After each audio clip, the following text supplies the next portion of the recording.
and Stefan, thank you for coming down to Melbourne. It's really appreciated by everyone here. But my question is for you, Lauren. Do you still identify as a man? If so, can I have your number? If not, well, I'm not really interested. I still haven't gotten it changed back, and it has actually caused a lot of problems in my dating life, much like the articles that say I have drowned refugees, but because as long as people's parents don't Google me, dates usually go pretty okay. Hey, I'm not a man in Australia, so you're not gay. You're an Apache, so we'll be very together. Thank you for your time. Thank you for coming here tonight.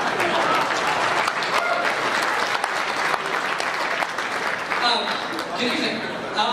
So, I'll make my question quick. It's mainly for Lauren, but happy for Stefan to answer it. It's about the role of women in the right wing, because I'm sure, as you would know, you get a lot of criticism from the right as well. Your 4chan mainly calls you, a Jewish coal burner, and you're doing it for the attention and the male first, like every other woman out there. So my question is, do you think that women do have a role to play in right-wing activism? And do you think that it should be for specific groups of people, or whether anybody whose heart is in the right place should do what you guys do? First of all, there are easier ways to get attention. I certainly could go on Twitch and do that all day, right? It'd be a lot easier to do that than have crazy screeching ladies trying to tackle me on a stage. But there is a role, and I do agree, though, that there are going to be women that will be outliers from the norm. Women bring something to all conversations. They bring although I may be a little different in some cases, but they bring a bit of femininity. That's something that feminists have really forgotten to praise, that there is a kind of softer side.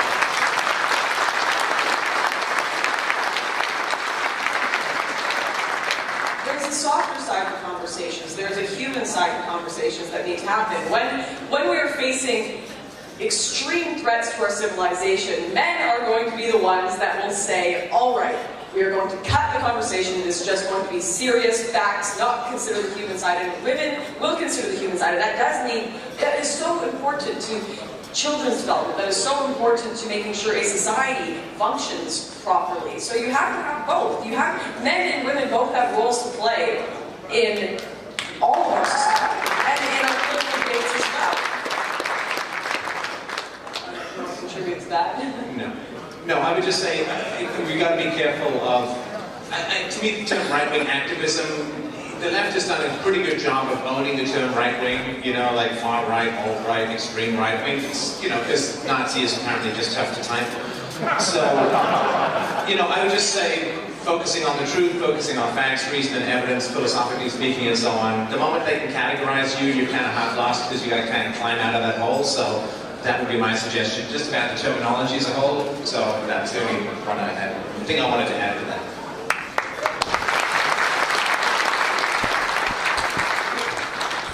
Please forgive the aid, I'm a more eloquent reader than speaker. So there are fairly significant gaps between men and women in propensity towards free market ideals and intelligence. Sorry, eventually the messenger. This gap creates a situation whereby there is perhaps only one smart young woman for every 4 smart young men. This being the case, we would expect that these few women would go for the tall, wealthy, famous, virtuous men such as yourself.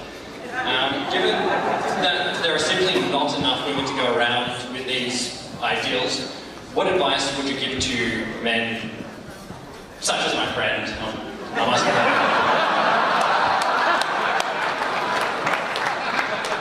I think that you should enjoy the competition, because that means when you win, it's even sweeter.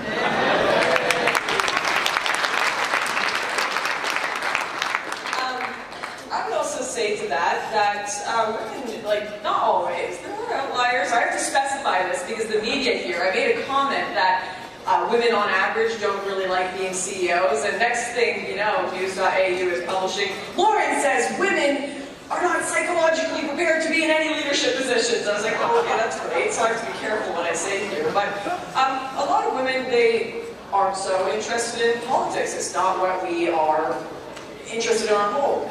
If you look at the statistics for YouTube, it's like 80% of people watching political videos tend to be men. So if you are looking for a woman that is interested in your ideas or isn't going to be a crazy leftist, Look for someone who, at the very least, even if they are leftist, is just open to considering different ideas, is open to having a debate. Because if you propose better arguments, guaranteed, she's probably just never heard them before because she's been inundated with mainstream media. And you have an opportunity to change that mind. Well, and don't hide your values. Like, dating is all about efficiency, so don't like hide and say, well, you know, I guess I read something about Trump on somewhere, or, you know, it's just like, I think, do you think? Maybe we can think together, and if they run, good, that's efficient, right? So it's just about the sorting mechanism, right? Be yourself, everyone else is taken, just go and find someone by being blatantly yourself right up front. And if they like it, you're solid. If they don't, you've just saved yourself $40 on a date. Good luck to your friend. So because we started a little bit late, we're going to let the Q&A go till 10:45. And, sorry, 10:45, that was right. Yeah. And then we'll be able to buy books and get them signed by the authors out there. Hi, I'd like to firstly thank the venue owner, because this is the venue that came to the rescue of Dirk Wilkes a few years ago.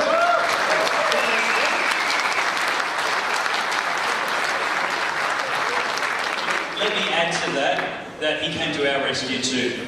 We signed the contract yesterday morning.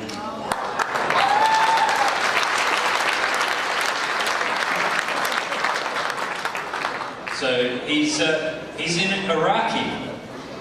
He's an Iraqi who doesn't want Australian culture to become the culture he left behind.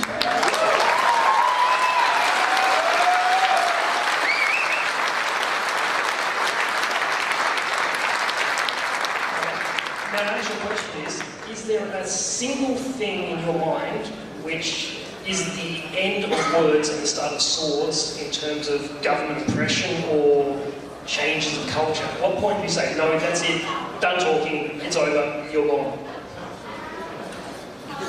Well, I mean, as long as we have the capacity for free speech is what we use. I mean, arguments is civilization, right? There's the old saying that the first person to throw an insult rather than a rock was the founder of civilization. And so, as long as we have the capacity to reason with each other, to present arguments, to present challenging facts and information, that's what we should do. And when free speech goes away, I don't even know, like, what happens then, but it obviously isn't going to be free speech.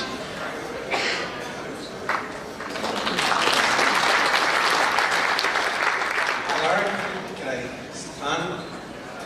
What would be something practical that Australians can do to change the doctrine of that multiculturalism that we're talking about? What's your thoughts? Well, I believe that talking about ethnic differences in intelligence is probably a good place to start. You know, it's funny. Everybody loves diversity except, say, human biodiversity.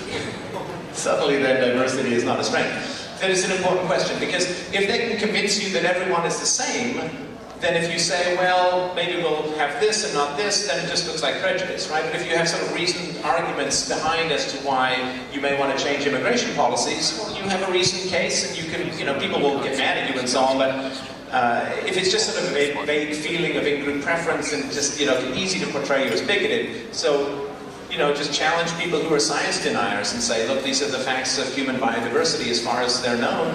We need to have discussions about this, and from there you can start building something sensible to keep what you have. But it's the one topic that drives the left completely nuts. So guess what you have to talk about? You know, they've told you exactly, don't go here, whatever you do, and it's like, okay, so that's where you have to go, I guess. I do want to mention here, with the convincing people of why we shouldn't embrace multiculturalism, it wasn't that big of a topic for me until I actually went to areas like the suburbs of Paris. It wasn't that big of a deal to me until I went to Molenbeek, until I went to Marxloh and these no-go zones in Germany. If I could buy a ticket for every journalist to go to South Africa to see what was on the ground there, I would. If I could buy a ticket for everyone that was voting on multicultural policy to see what was going on in the suburbs of Paris, I would. The best thing we can do is promote alternative media that's trying to tell these stories, that's trying to tell the truth, take pictures, show videos, and yeah, open up the conversation. Open up the conversation and present the facts. Hi, this question is for Stefan. How do you rebut the big government or statist argument that living in a state such as Australia is a voluntary contractual agreement through citizenship, as it could be argued that you're free to leave the country at any time? You might reply that you were born into citizenship is not something you agreed to, it's not a choice you made. Wouldn't that imply that it is only moral to raise a child in a purely anarcho society? Okay, so as far as the social contract goes, so philosophically speaking, if you give one ability to a human being, the universal argument is it has to apply to everyone. So there are people in the government who say, we have the right to impose these rules upon you, but the government is not some magic other dimensional place where people have opposite properties or rights. So philosophically speaking, if person A has the right to impose a unilateral, uninvited contract on person B, hey, guess what? Turn it out as fair play. Person B then has the right to impose that same contract back. Right, so they say, well, you owe us $10,000 in taxes. It's like, oh, we get to just impose taxes on each other? When you owe me $10,000 in taxes, it all cancels out. So you can't sustain, philosophically, logically, you can't sustain the social contract in any way.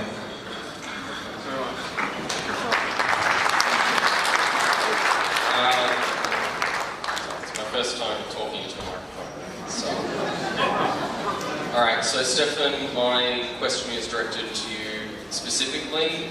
In the lead up to your discussion about Aboriginal culture and history, you said that, I'm kind of paraphrasing here, I'm trying to remember on the spot in front of a couple of people, but that people tend to say, oh, I know this, and your general argument was they're going to lead you off a cliff and pick your pockets when they're not explaining how they know this. So hopefully I'm not rambling, would like if you could, for you to explain how you came to this knowledge of Aboriginal history. Yeah, no, that's a great question. So we've got sources, and we can put these up on our website. This is, I assume, going to be a presentation. We'll put sources below. Some primary sources, some secondary sources. You know, the big debate over the black armbands and the white blindfold and so on. This debate has been going on since 1968. Went through a lot of that sort of stuff, and government sources for data and so on. So I know that's not much of an answer, but I certainly am very happy to provide the sources, and that's a very, very good question. I'm glad you heard that part, because, you know, don't take anything I said on faith, of course. That's the whole point. Thank you very much. Hi, thanks for coming. This one's for you, Stefan, although, Lauren, if you have any thoughts, you're welcome to... I seem to be far more popular with the people wanting to tackle me. What advice, Stefan, would you give to a born-again libertarian who just happens to be a teacher in our government school? Don't judge me. I'm sorry, I just judged you. I was judging you. Could you go ahead? Who feels like he's standing alone in this tsunami of social justice. Should I try and subvert the system somehow from within, or should I just give up and seek a confession? Okay, so this is a very big question which we all have to deal with, because you can't change the world by stepping outside the machinery that runs it, right? So I pay my taxes and I show my passport, you know, things that, you know, in an ideal world would probably be quite different. So the question is, can you act with a sort of world-changing or life-changing amount of integrity in the environment that you're in? Right, so I can pay my taxes and I can make my arguments. And if I don't pay my taxes, I go to jail and I can't make my arguments, right? So if the curriculum is so constrained that you have to mouth things that it's like a weasel threw up in your mouth and you're just kind of coughing it on the kids, then that's probably not a great environment. If you have the flexibility to be able to teach stuff that matters to you and is true for the kids and is motivating for the kids within the confines of the curriculum, great. But remember, there's so many alternatives to teaching kids in a classroom, right? I mean, there is, you can homeschooling curricula, you can go on the internet, you can write books, you can, so many things. You can write a novel and put great libertarian messages in. There's so many different ways that you can do it. We finally do have this technology without gatekeepers, so just keep yourself open and flexible to the best way that you can apply your talents. And thank you so much for thinking along those lines, because so many people don't.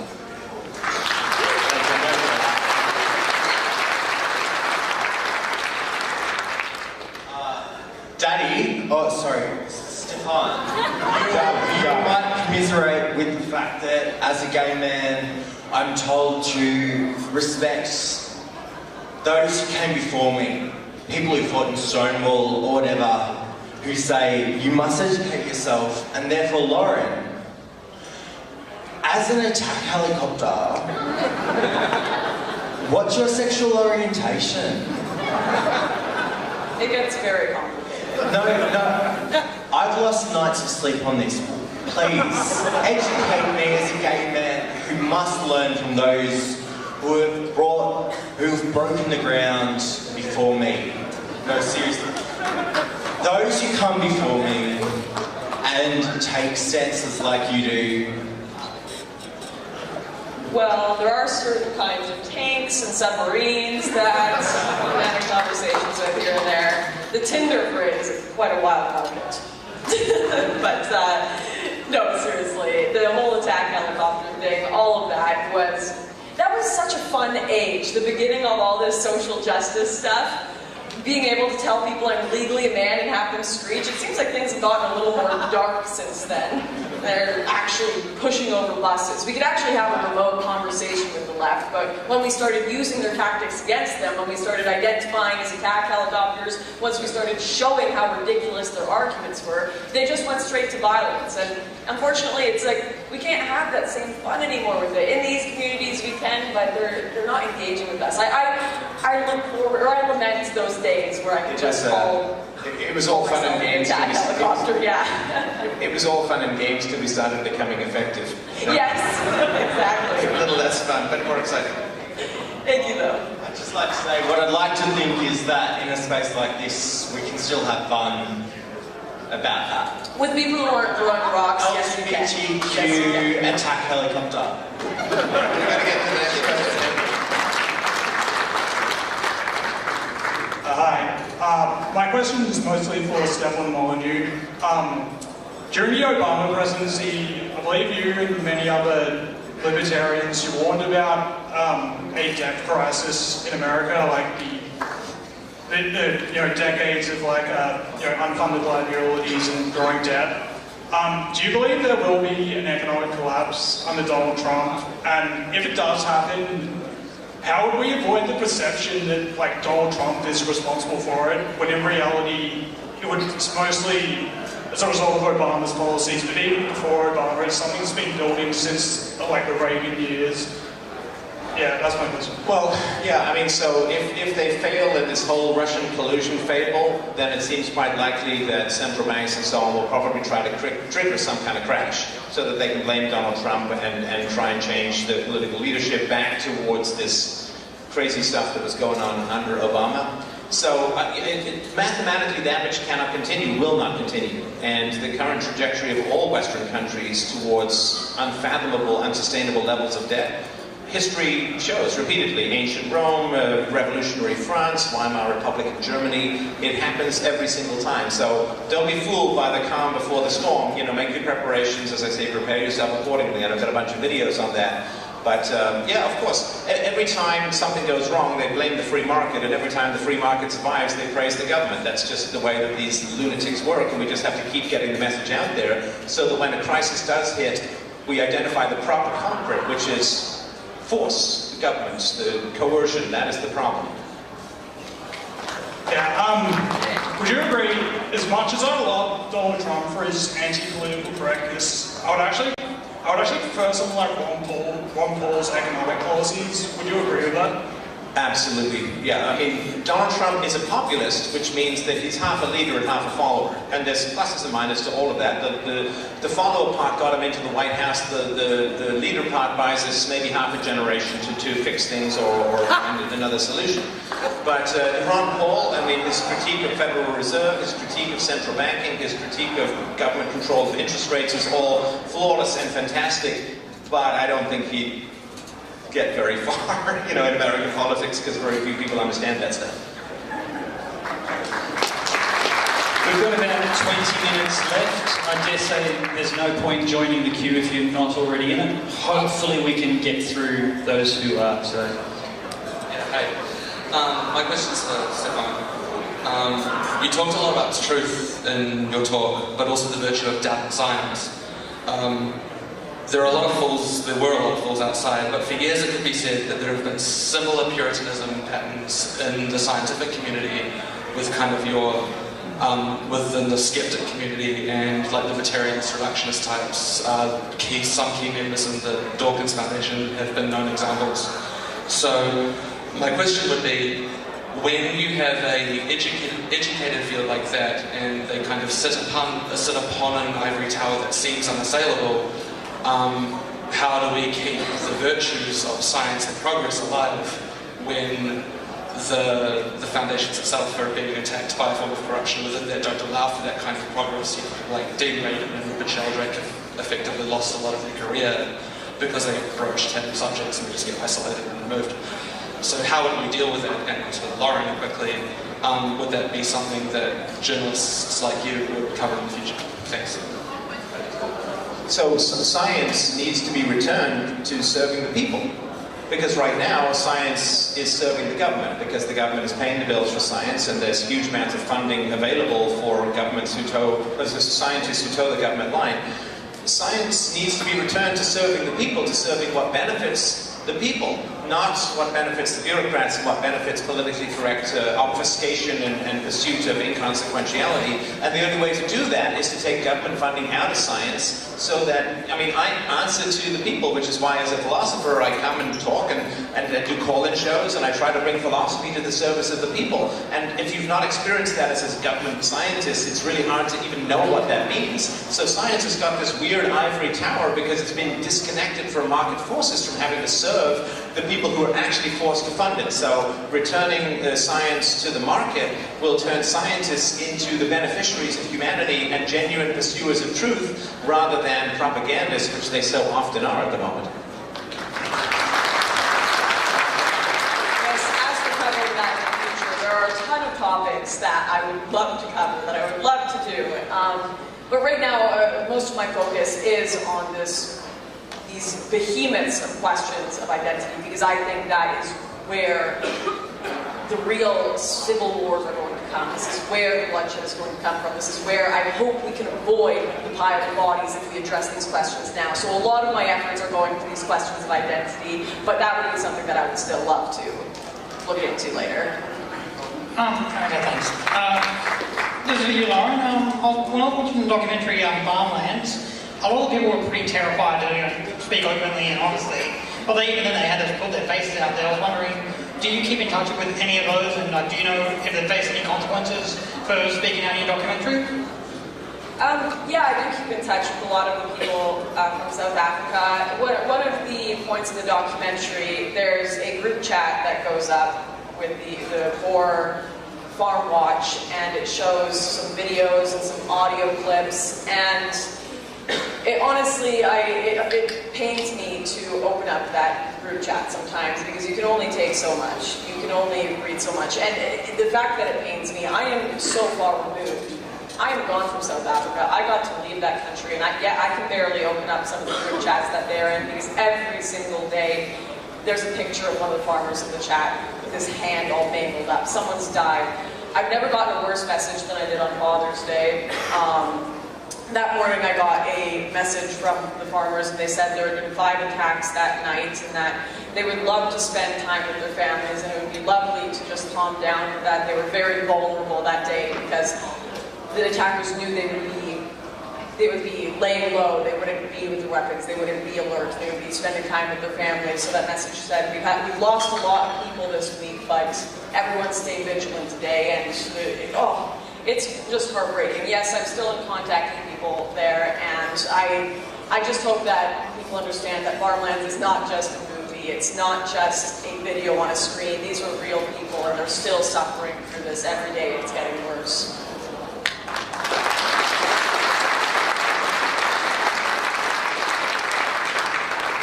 Hi, great to see you both in person.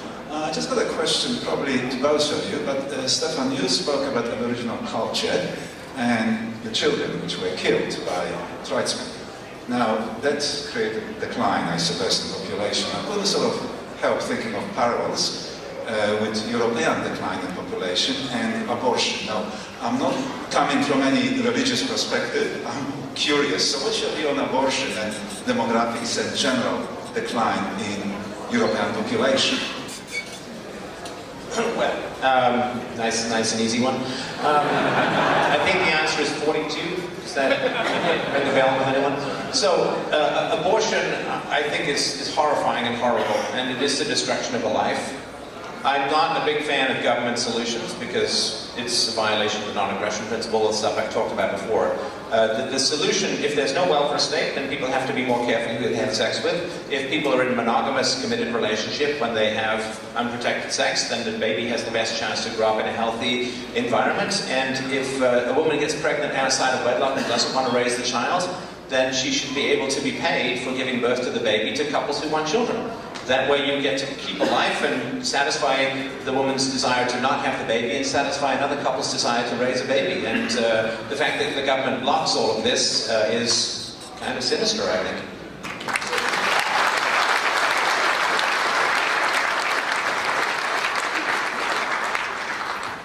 Hi, my question is primarily for Lauren, but I would love for Stefan to weigh in on it as well. Lauren, I heard you the debate that you gave at the anarchist convention about the borders. There was an absence of an argument that was the most obvious to me, which made me think that there's something wrong with it. So that's about if a family or even a small community can have land, own a property, defend their own borders, why can't a country? Right, and that was one of the greatest problems of Larkin's proposition, is he didn't realize that a lot of our nations had formed by people making social contracts to have a unique identity and values that should be protected by a border, and it was, we are tax-paying citizens, we are paying for this space. So we do have a say in who does come in and doesn't come in, especially when the people coming in are not paying taxes for the most part. They're taking away from us, they are stealing from us to an extent. So it's like a collective plot. And yes, of course, I think if I put it down maybe into a smaller argument of a family protecting their property, you would understand. But for some reason, this individual, the anarchist I was debating with, couldn't put that on a larger scale. And it was just moral grandstanding. It was purity spiraling. That's been one of the greatest problems with the libertarian community, is the inability to reach out and meet people where they are, meet the world where it is, and actually propose legitimate solutions for the crises we face in the world. And they purity spiral and have the book clubs, and it's actually heartbreaking because I love Ayn Rand, I love libertarian ideology. I ran for the Libertarian Party when I was in university, and to see that those ideas just go into the ditch of purity spiraling has been a heartbreaking experience, and I found myself on a stage in Mexico arguing against all the principles I used to love because of that. But unfortunately, we have to face things realistically these days. That doesn't mean I don't love those values. That doesn't mean I don't think libertarianism isn't beautiful in a perfect world, but you got to have everyone believing in libertarianism to have a perfect libertarian society.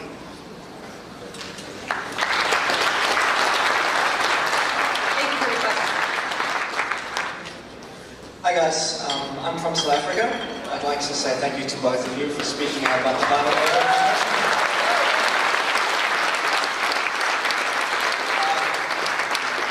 For your information, my uncle was killed in a farm attack. He was violently shot on the head. I'm so sorry. That's reality. My question is for you, Stefan. You mentioned that we can't feel how would you say, you can't feel responsible for the actions of the people who came before us in terms of history. But then you also said that people should feel an acknowledgement, almost you spoke of a sense of pride in terms of what we've done. I don't see how the two work together, because if you can't feel a sense of guilt, you should also not be able to feel a sense of pride for the people who came before you.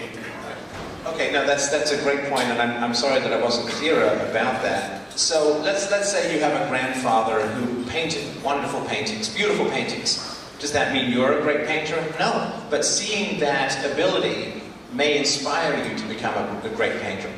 So having admiration for what came before is different from having passive pride in the achievements of others. If it inspires you to go to art school, to learn how to paint, to create and add beauty to the world, then it's a good thing.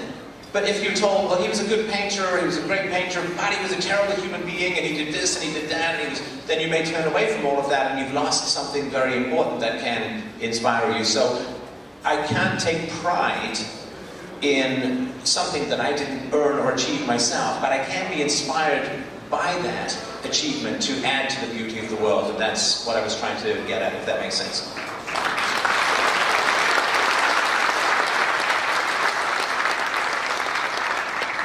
G'day, how you going? I've got three things to say. So basically, first question would be directed at Lauren, second question, one with you. But first is a statement which would be thank you so much to Blair and all the boys who have facilitated helping the security guards here, but mainly the right wing, all of you, everybody here, because that's what makes it so good. All these people coming together to air each other's views, but hear you guys. But especially keep the dream alive. So thank you to all the patriots in this room. Aussie pride!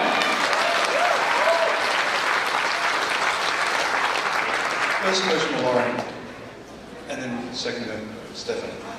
Lauren, as you're probably aware, in Australia we have an issue with our government. They're a bit, let's just say, fucked in the head. Like many.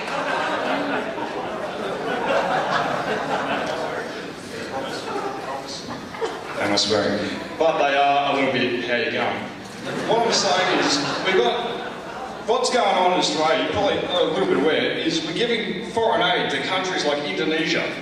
400 million. But we can't even pay, but put diesel in trucks that are convoying hay to northern New South Wales and Queensland. Why the hell can't we facilitate helping our own?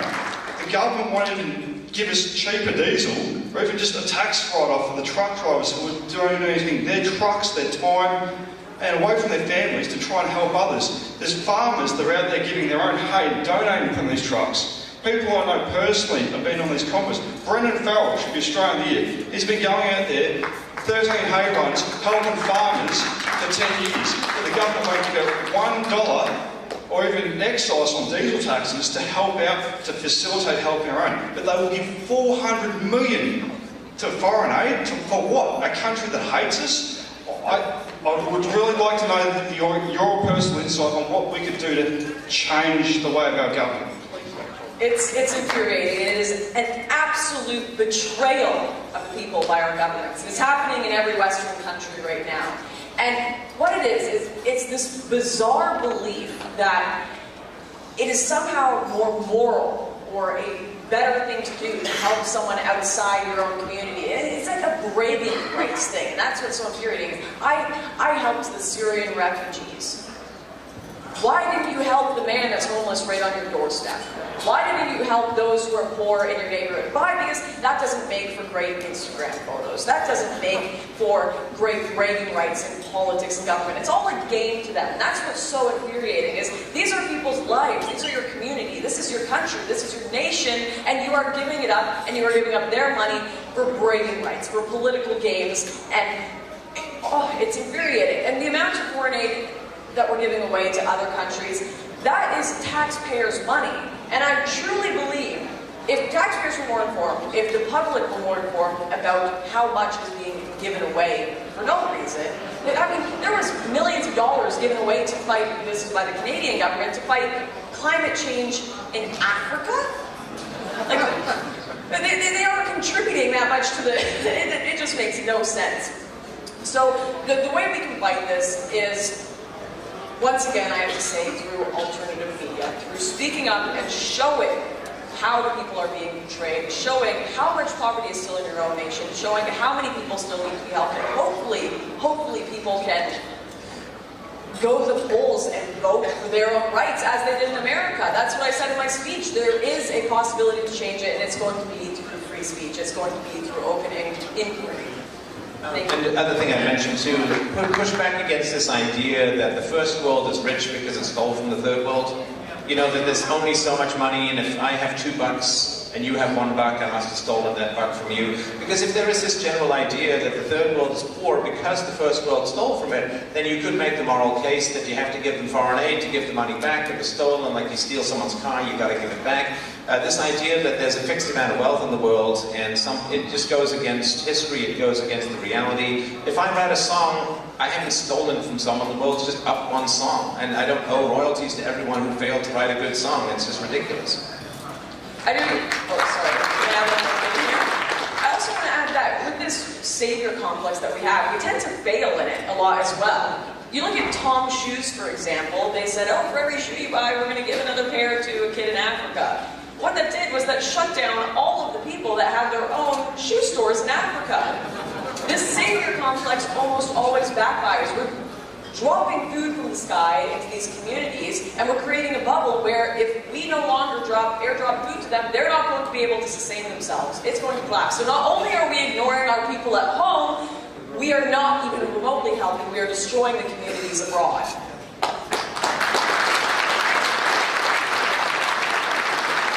We're now going to move to the lightning round of questions, and we've got a 3-second one.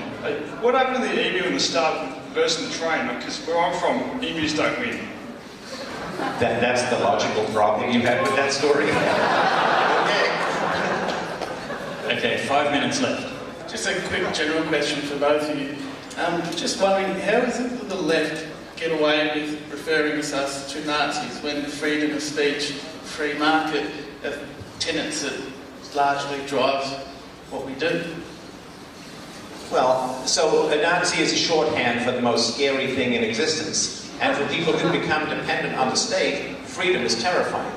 We kind of look like a predator because we're bringing freedom. If you're not able to have honest arguments, like if you're dependent on the government for your income, and people come along and say, I think the free market should solve this, I think charity should solve this, I think that human kindness should solve this, that's really, really terrifying for people. You know, what Lauren was saying, we've created up to a third or even a half the population is dependent on the state for significant or all portions of their income.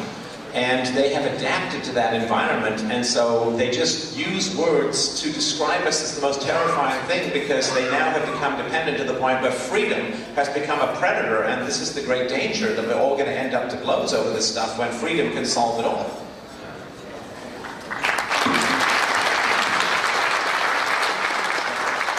G'day. First, thanks very much for all the content. Both of you, it's fantastic, and you put it out for free, so really appreciate it.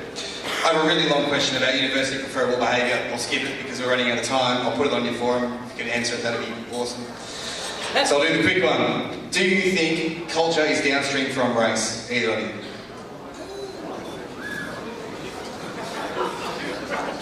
I think it is a thesis well worth exploring.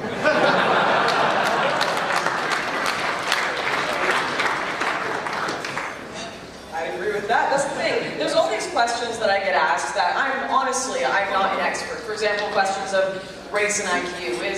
Is culture downstream of race? I'm not the expert. But the people who don't even want books like The Bell Curve to be published, the people who don't even want these questions to be explored, they're the issue. I love listening to podcasts on these things. I think we need to explore them. To censor them and ignore them is to shut down an entire area where we can find solutions to the problems of ethnic troubles, of cultural troubles. We can find solutions to this. This doesn't have to be a divisive thing. This doesn't have to be something that turns into a race war. It can entirely be something where we find solutions to problems within our culture. And in order to know if these ideas are wrong, we have to explore them in the first place. So I completely agree that these are all pieces worth exploring.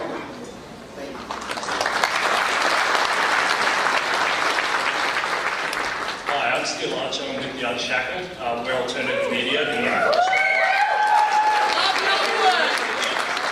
We're not pushing back. So my question, media, it seems like it's going from consolidation, you can go back as far as the pyramids with hieroglyphics and writing, and to decentralization, and even with Bitcoin and stuff.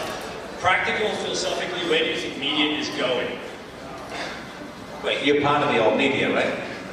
Well, stop asking and make it happen. Where's media going? Where do you want it to go? Take it there. We think that it's going towards decentralization, absolutely, and more silo, because we see the mainstream media as a force that is collapsing. It's collapsing. It's a power that is going down, and it's decentralization. Yeah, but remember, it's the most dangerous when it's going down, right? Just remember that. It's not a battle anymore of who runs the media. All media is winning. It absolutely is. It's now a battle of who owns the corporations and who's in power politically. Because they're going to be the ones that are going to try to shut us down. But we are succeeding in the minds of the people. And you will continue to, I hope so. Good luck to your page. Everyone go check out my channel. I said we'd finish at 10:45, but we'll sneak in one final question. Apologies to everyone else in the crowd. I'll let him in. I feel really bad. First of all, you guys look and sound better in real life than on YouTube. Second of all, I just want to ask, what do you think is the best way to encourage the younger generation to think critically against the ideas espoused in the schooling and follow in this cult-like think and resignation? Because it's a lot of trouble from feminists and vegans and whatever.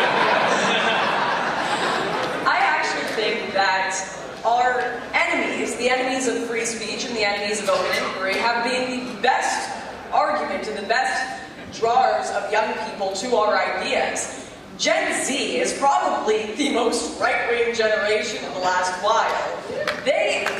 It's phenomenal. They are watching our YouTube videos, they are sharing it, and it's because they are going into their high school classrooms and they are having their teachers tell them every damn day, because you are a male, you are a privileged piece of crap. Because you're white, you should be ashamed of yourself. And because you're a female, you should be oppressed. And their life experiences are not lining up with these things that they are being told in class. So they're looking for alternative answers. They have YouTube. They spend way too much time on YouTube.